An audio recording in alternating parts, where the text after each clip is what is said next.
سوف نتعرف على موعد وتوقيت مباراة الأهلي ضد الوداد الرياضي في ذهاب نهائي دوري أبطال إفريقيا 2023. قبل البدء لا تنسوا الإعجاب بالفيديو والاشتراك بالقناة لكي يصلكم دائما كل ما هو جديد وحصري.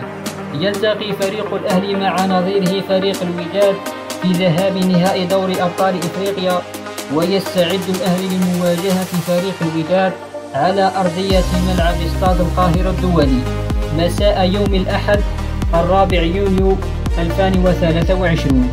وتذاع المباراة عبر قناة بي ان سبورت HD 4 وقناة الرياضية المغربية TNT على الساعة 7 مساء بتوقيت الجزائر والمغرب وتونس، على الساعة 8 مساء بتوقيت السودان وليبيا، على الساعة 9 مساء بتوقيت مصر والسعودية والكويت وقطر واليمن وفلسطين، على الساعة 10 مساء بتوقيت الإمارات وسلطنة عمان.